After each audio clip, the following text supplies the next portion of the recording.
I'm the interim entertainment. My name's Peter Loewen. I'm the director of the Munk School of Global Affairs and Public Policy. Drew Fagan always tells me that the PPF dinner is like the Kentucky Derby of public policy in Canada. Once a year, people put on nice clothes and funny hats, and you see them all. That makes this the Preakness, so I'm very pleased to be here with you today. I want to just invite you to do something with me, which is to spend the next 8-9 minutes thinking about the future of the United States and thinking about some unthinkable things about the future of the United States.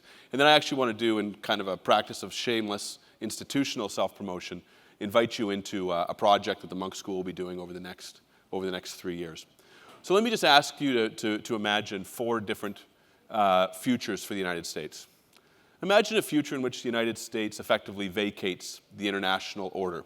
And when I tell you about these futures, I don't want you to put any likelihoods on them. I don't want you to say, that's not going to happen, so I don't want to think about it. I want you to think about things which seem unthinkable. So the first is I want you to ponder a future in which the United States decides that it will, as it was under President Trump, further retreat from the international order. That would include things like contributions to NATO and international security, but it would also include things like the acts of trying to set international standards, of trying to figure out how we'll deal with data regulation as globally as possible, how we'll deal with financial flows in ways that are not only good for the United States, but fair for the whole world. And I want you to think about the possibility of that actually being more likely, not less likely, after the Ukraine crisis sorts itself out. One thing that's happened with the crisis in Ukraine is that it's done a very good job of focusing European countries which have, up to now, given very short shrift to their security responsibilities, to rethink their own obligations. And as countries in countries in Europe join NATO and re-up their contributions to NATO, I want you to ponder whether that would make a different president in the United States more likely to possibly walk away from the international order. So I want you to think about what happens when a bunch of 13-year-olds are in a room and parents announce that without a babysitter they're going to leave for the whole weekend. And just take that as an analogy to think about what might happen in the world if the U.S. backs away from the international liberal order. The next one is to think about the domestic state of the United States and ask yourself, what happens if the United States experiences a major social breakdown? What does that mean? It's hard to describe, but you can imagine it having some of the following characteristics. That people would increasingly retreat into private places, in homes that are, communities that are gated, into private schools rather than public schools, that they would take their own personal security more seriously than they already have, that they'd have increasing degrees of animosity and concern about the people who live among them. Now that actually describes what's happening in the United States pretty well over the last 40 years, so we're already some part of the way there. And I don't want to paint too gloomy a picture in the United States, but I will just point out 3 things, 2 of which are on this slide. The first is that the United States is experiencing increasing wealth inequality. If you look at the share of wealth that's held by the richest 1% of the United States, it's at its highest point in time since the 1920s and in the period prior to the Great Depression. And when you look at income versus not at wealth, but income, that is what people are earning every year, you see that, in fact, the story is similarly distressing in that in the 50-year period from 1970 to 2018, the incomes of those in the upper income tercile have gone up, while those in the middle income have gone down. And the United States has still been unable to increase the income of those in the lowest tercile. 2 out of 3 groups are doing not better than they were before. Gun ownership is at remarkably high levels in the United States and increasing. And interpersonal violence, that's a nice way of saying murder, in some places is increasing at a rate that is, if not alarming, at least concerning. And then finally, if you've ever read the paper by Angus Cate and Ann Deaton in the Proceedings of the National Academy of Sciences, you'll know the following, that there is just one group in the United States who, over the last 30 years, has experienced a decline in real life expectancy, in fact, in life chances, and it happens to be white, middle-aged American males.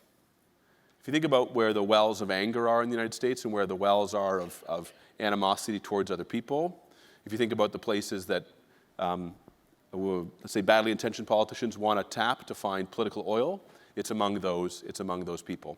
Now, what a breakdown of U.S. social order would look like is hard to predict, but it's not hard to imagine, for example, that in some number of legislatures in the United States, there's substantial efforts made to try to really reduce the actual democratic control of presidential electors, for example, to engage in further gerrymandering, to try to tip the scales towards one party and not another.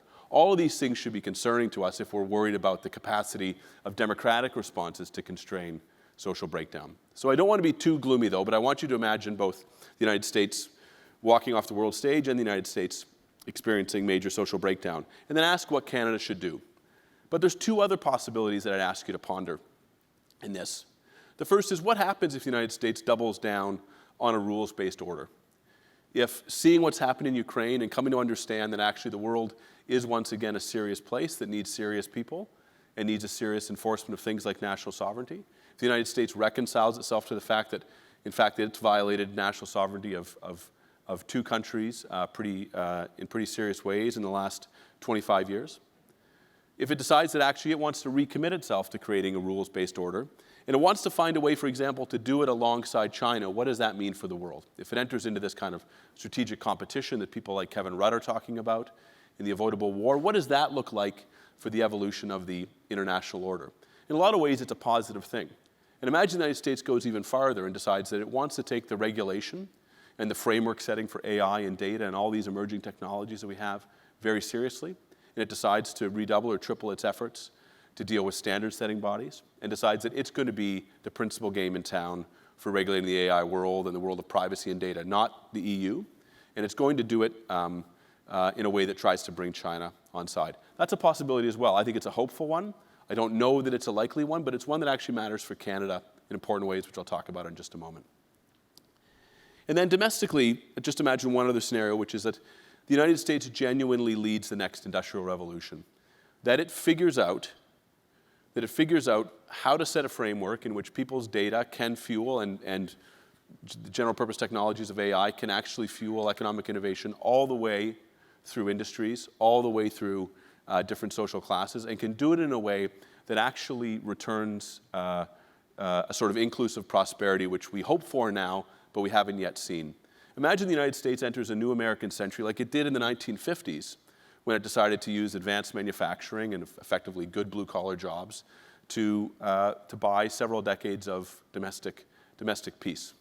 This is, to me, as likely a possibility as any bad outcome, but however likely or unlikely it is, I think we have to ponder it. I want to talk about this just for a second in the context of Canada, because I want you to think about whether Canada actually does better or worse vis-a-vis the US in each of these scenarios, and then I want to invite you to actually help me figure out the answer to that.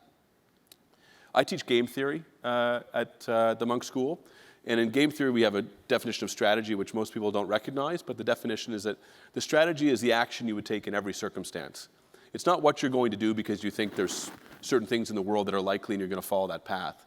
It's the charting out of what you would do when confronted with every scenario in which your actions matter.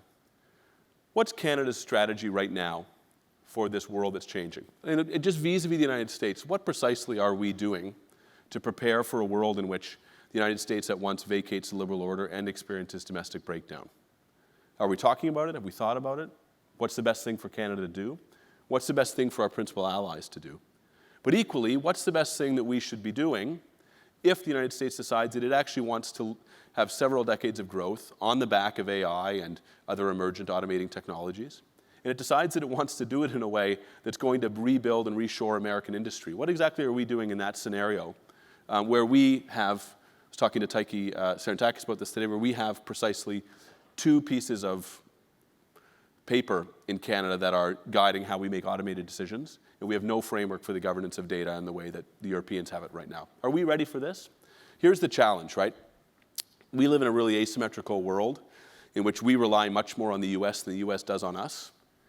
And almost like a boy pining after a beautiful woman in high school, beautiful girl in high school, we think that the US thinks about us all the time when we think of them. But the reality is that we vastly overestimate not only how much the US thinks about us, but how much the US cares about Canada. Well, Canadian life is deeply rooted in the experience of living next to the United States and living in distinction from the United States.